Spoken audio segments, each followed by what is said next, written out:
So we're live on Facebook with Kirsten Osborn, the Forces sweetheart down there in Wales, Llanelli. I think you're still in Llanelli, am I right there? I'm just outside of Llanelli, yes. I'm in Neath but Albert. Yes, indeed. Now, I've spoken to you many times before, Kirsten, also met you as well. Surprised you with that meeting down there in Llanelli, in Swansea, near Swansea, wasn't it? Yeah, that's right. We were in Llanelli, yes, and it was such a lovely surprise. You absolutely made my night. It was so lovely to see you, finally, after all these years. Yeah, well, I always threatened, me and Ali, we always threatened to come down and see you sing, so we had to get down there. It had to be done. And that was your farewell one, wasn't it? You were going out to the Falklands back then.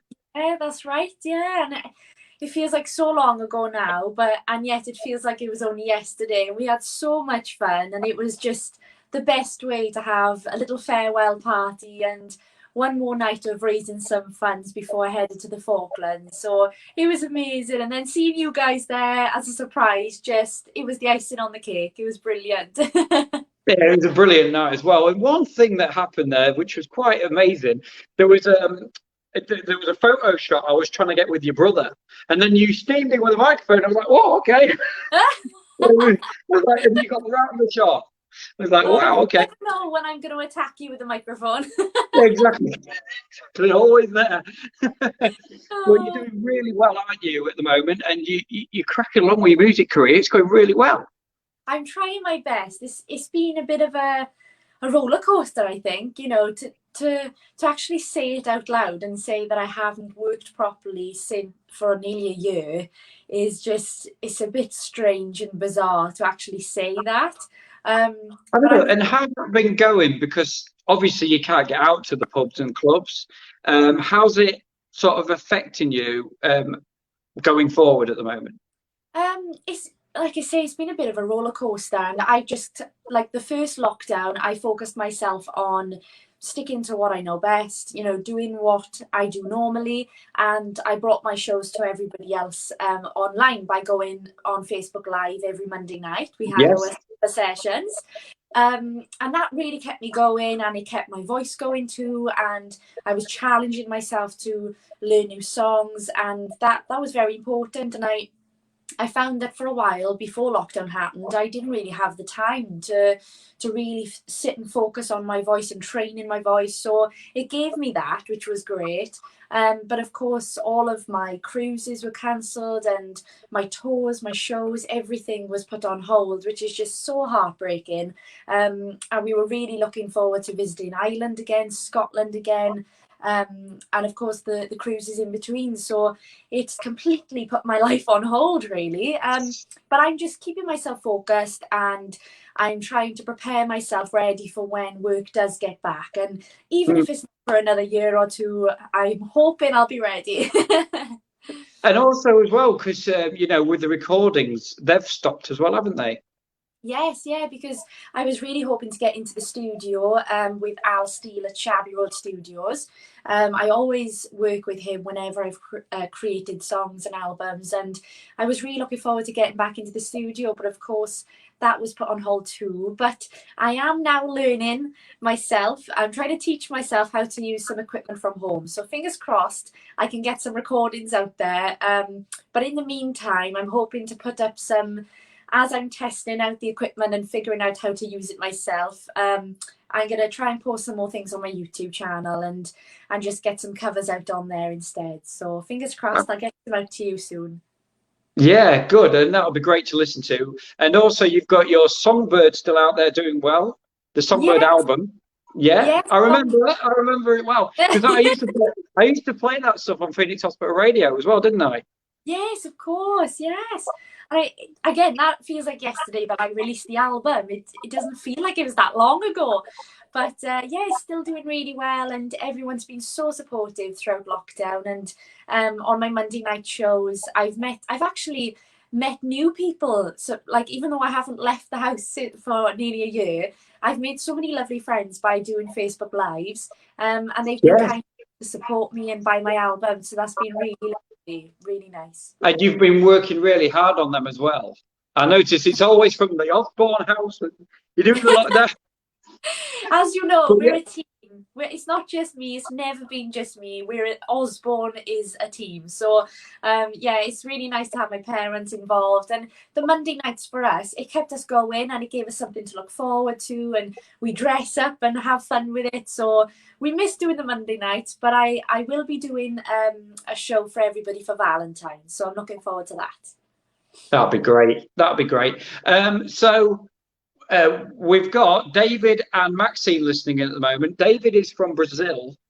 Oh, And wow. Maxine is from America. So they're tuned in. And I interviewed Maxine not long ago, and she's keen to listen to my interviews, which is great. Oh, that's wonderful. Hello to you both. There you go. See, you're going live out to the world, Kirsten. It's great. Oh, it's wonderful. It is, isn't it? So what else? Have you been in touch with the charities that you work with? Have you been in contact with them? Obviously, virtually. Have you done virtual stuff for them? Yes, I did a few Zoom calls, and I'd never used Zoom before. So again, just like this, I was praying that I pressed the right buttons.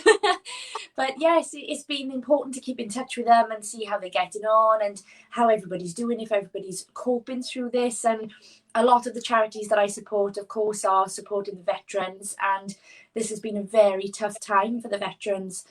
Excuse me. And for many of them who are struggling anyway, to be put into this situation is even harder. So the charities have been working so hard all throughout lockdown to find the veterans that have gone missing, to try and home the veterans and just keep them going and keep them on the straight and narrow. And that is so important. So I'm cheering them on every step of the way. And like I say, I was really looking forward to visiting more of the charities and traveling on my journeys throughout touring with my shows. I always stop by and visit the charities as I'm going, so it would have been lovely to have seen them probably again this year, but last year. But fingers crossed for this year. Hopefully this year. And you also did that song "Never Stop Believing" for the Forces, didn't you, as well? Yes, that's right, and that was a couple of charity years record. Yeah, but it's one of those songs that just stays with you, and no matter how many times you sing it, you still feel the same emotions that you felt the first time you sang it or heard it. And I'm so pleased that everybody enjoys that song as much as I do. And it's one song that I'm super proud of. And I get so happy when somebody asks me to sing it and says, "Can you sing Believe It?" And I love it. Absolutely love it. but I think my favourite by you, there was two favourites actually: "Love Destination" and Really? "Songbird." Yeah. Oh my gosh. I hear Love Destination is great. I think, oh my God. Because it's like a disco-y upbeat track. Yeah, it was something I'd never done before. And the gentleman who wrote the song came to me and said, "Look, I'd love you to put your voice on the track and just see how you feel with it." And I was very young at the time and I didn't really know what was my niche with music and where I was going to go with genres.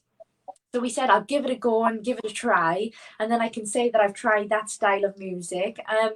And I loved it. It was great. It was very Kylie Minogue. Yes. Come inside for a drink, I'll show you some lies. I think that's how it goes. From memory, I think that's how it is. Oh my gosh, you know more than me.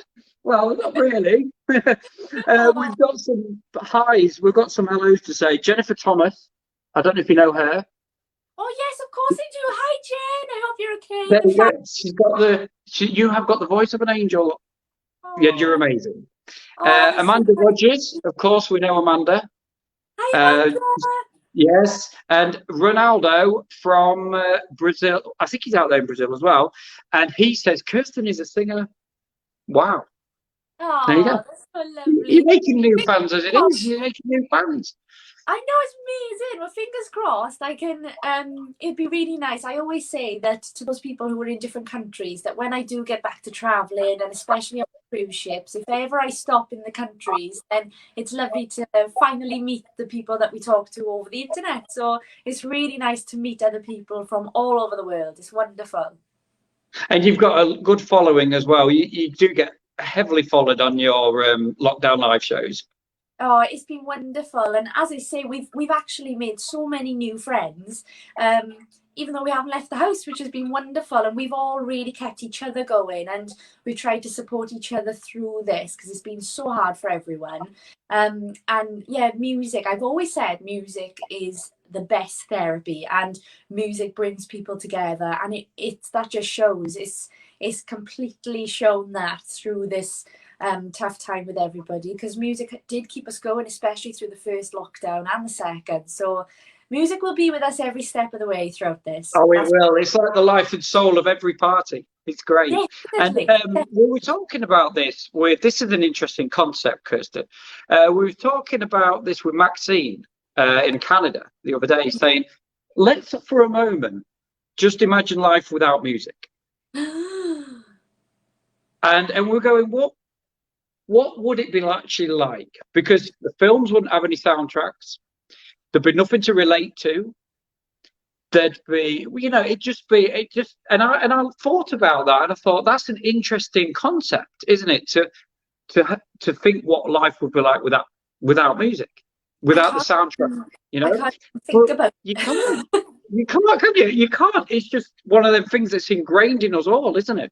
Yeah, it's literally it's in us all, whether you realize it or not as well. Some people don't realize how passionate they are about music, and to, like, you could be anywhere and you will hear a song and it'll make you feel an emotion you didn't expect, whether it's happiness, sadness, grief, or just pure joy. Music does things to us that we can't explain, and without music, oh my gosh, I'd be useless. I'd be a useless what human would you do? being. Say if there wasn't music around, what would you do as a job? What would you think about doing? I've always said, and I mean, it happened through lockdown, because I had some time to do these things. I started painting again, which was amazing because I hadn't painted for so many years. So I definitely go to that. However, I always will be car mad. I do love cars. And yes, that's another thing. I've seen photos of you on top of car bonnets and stuff. I know, I can't help myself. Old-fashioned cars, aren't they? They're the old-fashioned type of cars. Yeah, so I'm very much into classic cars, and that's thanks to my dad and my brother. And I've grown up around old cars, and my dad actually has built some, he's renovated them, and so it's something I'm passionate about, and so is my brother. But through lockdown, my brother was put into a very difficult situation with work, and he decided to completely turn it around, and he started his own car valeting and detailing business, which has actually done absolutely fantastic, and it's the best thing he's ever done. And he's quite cool, your brother. I met your brother that night when I came down. He's pretty cool, and he's settled down, nice little family with Katie. Yes, with Katie. They got 4 children now, which mind blowing. And I'm glad everything's okay with them, because I know they had problems, and I'm glad it's all sorted out for them now. Yeah, it was very hard because he didn't know what to do, as many other people have been in the same situation throughout lockdown. But yeah, he turned it around, and he's been valeting and detailing cars, and I've been going with him. So I swapped my sequin dresses for overalls, which is very different for me. But I've loved it. I absolutely love it. I've been cleaning the cars with Darren, and also whilst we're cleaning, of course, we're singing. So he's had a few videos of me singing, a bit of Tina Turner with the sponge in my hand. But I got to go for a bit of the Tina Turner. So it's fine. See, I can imagine simply the better. It's literally like that. And then when I really get into it, I get 2 sponges and I'm doing this. Oh, you got to get it all in there. Yeah. It's like a great workout at the same time. It's brilliant. When did you know in yourself, at what age did you know that music was your passion and the singing was your life? I think it happened strangely for me. I was always watching my brother on stage. He was a comedian, so he was the entertainer in the family. And I always said I'd love to do that, but I was very, very shy growing up. And then one day I broke my leg. I was 6 or 7. I didn't know about this. Yes, I broke my leg, and I was in a cast up to my hip, and I couldn't walk, I couldn't do anything. I had to stay home from school because I just couldn't get around. my school teacher, I think it was, or a family friend, brought over the VHS back then of Video record, yeah. yes, of Mary Poppins. And I started singing along to it. I absolutely loved the music, and that was it. You couldn't stop me singing. So from then, my parents then realised I could sing, Yeah. and they put me into one of the charity shows that my brother did. And as soon as I stepped foot on that stage, that was it. Kirsten was entertainer Kirsten, and I've never looked back after that. And since then, I've always had a huge passion for music, and over the years, it's just got stronger and stronger. And now I'm so passionate about music and about bringing music to people to cheer other people up, and to also help young children who want to become entertainers as well, and advise them with everything that I've learned.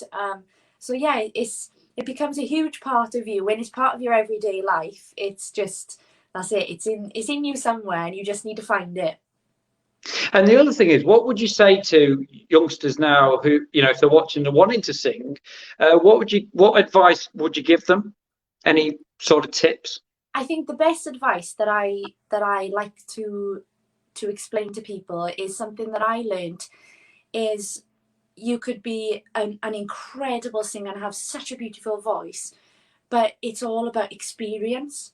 And that's how it happened for me. As I say, I was so shy when I was younger. I would never do these things and talk to people, and I was always the shy one. And it took years for me to develop into who I am today as an entertainer, and that all came from experience. And I always advise young entertainers to get experience on stage, in talking to people, in meeting new people, and also watch other entertainers and learn from them. And I used to go watch so many different entertainers just to learn, and how are they singing that? How do they move on stage? How do they interact with the audience? And that does come with time and experience. So experience is the top thing, number one on the list.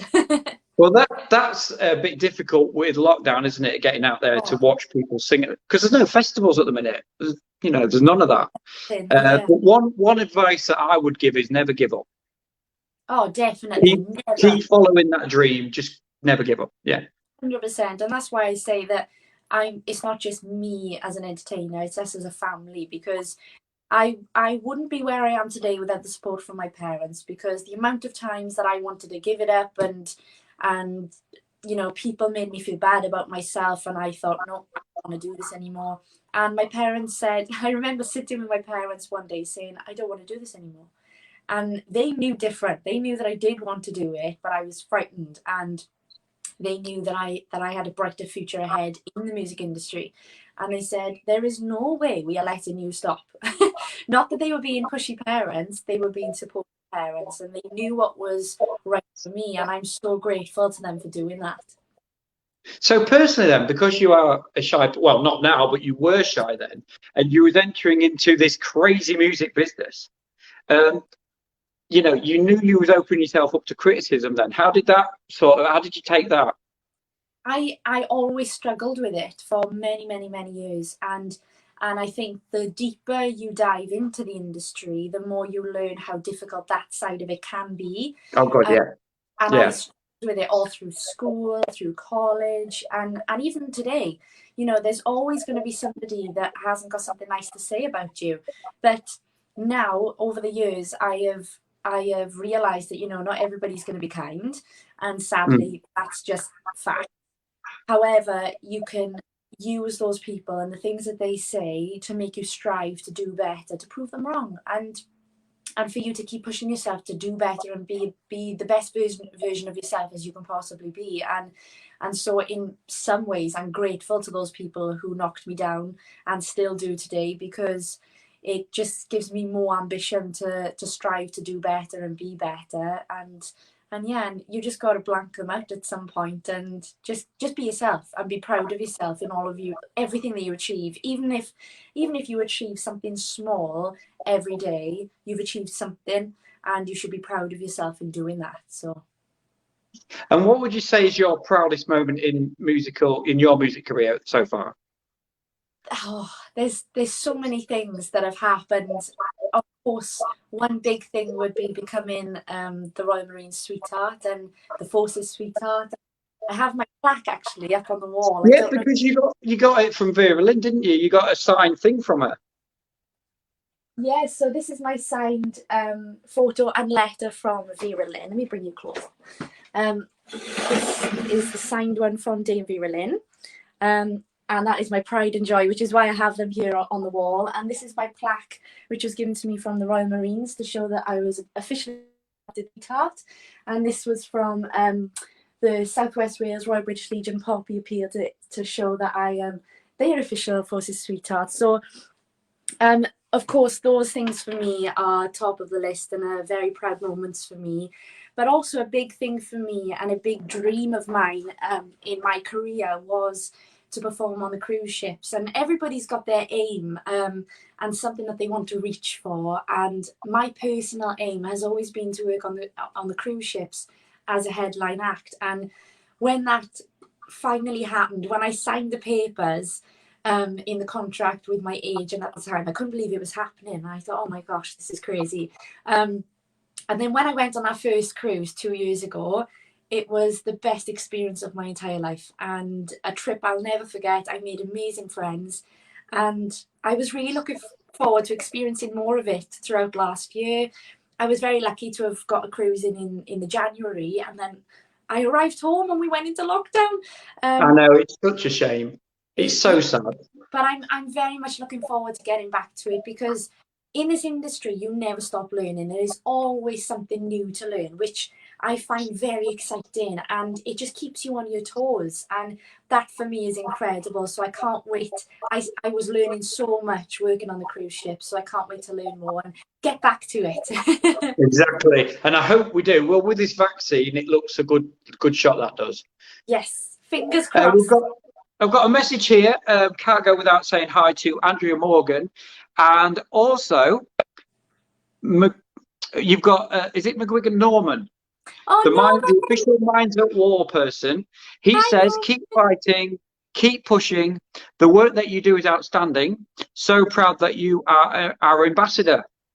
Oh, thank you so much, Norman. And actually, that's the one you can see right here. This is the plaque that they gave me in Llanelli the night that you was there with us. Yes. Yeah, officially adopted me as their ambassador, and I'm so proud of the work that they do.